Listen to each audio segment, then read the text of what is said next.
ప్రజా ప్రభుత్వం అధికారంలోకి వచ్చిన తర్వాత గౌరవ ముఖ్యమంత్రి గారు చేసిన తొలి సంతకం మెగా డిఎస్సి అధ్యక్ష. 5 సంవత్సరాలు ఎక్కడ గత ప్రభుత్వం ఒక్క డిఎస్సి కూడా ఏర్పాటు చేయలేదు అధ్యక్ష. సో సుమారుగా 16,000 మంది ఉపాధ్యాయులతో మెగా డిఎస్సి మన ప్రజలకు ఏర్పాటు చేసిన 2025లో నోటిఫికేషన్ చేశాం, ఎగ్జామ్స్ నిర్వహించాం, సర్టిఫికేట్ వెరిఫికేషన్ చేశాం. రేపు ఉపాధ్యాయులందరికీ అపాయింట్మెంట్ లెటర్స్ మనం అందజేయబోతున్నాం అధ్యక్ష.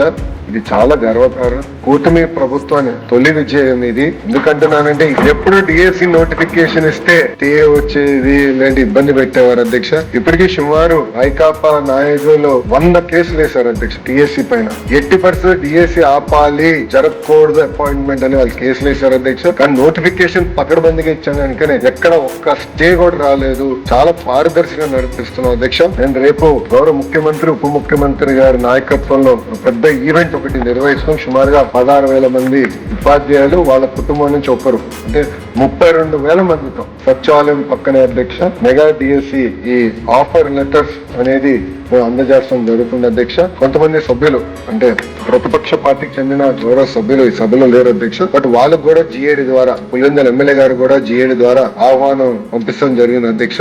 మీ ద్వారా వాళ్ళని ఆ కార్యక్రమంలో పాల్గొనాలని ఈ సభాముఖంగా వాళ్ళని కూడా నేను కోరుతున్నాను అధ్యక్ష.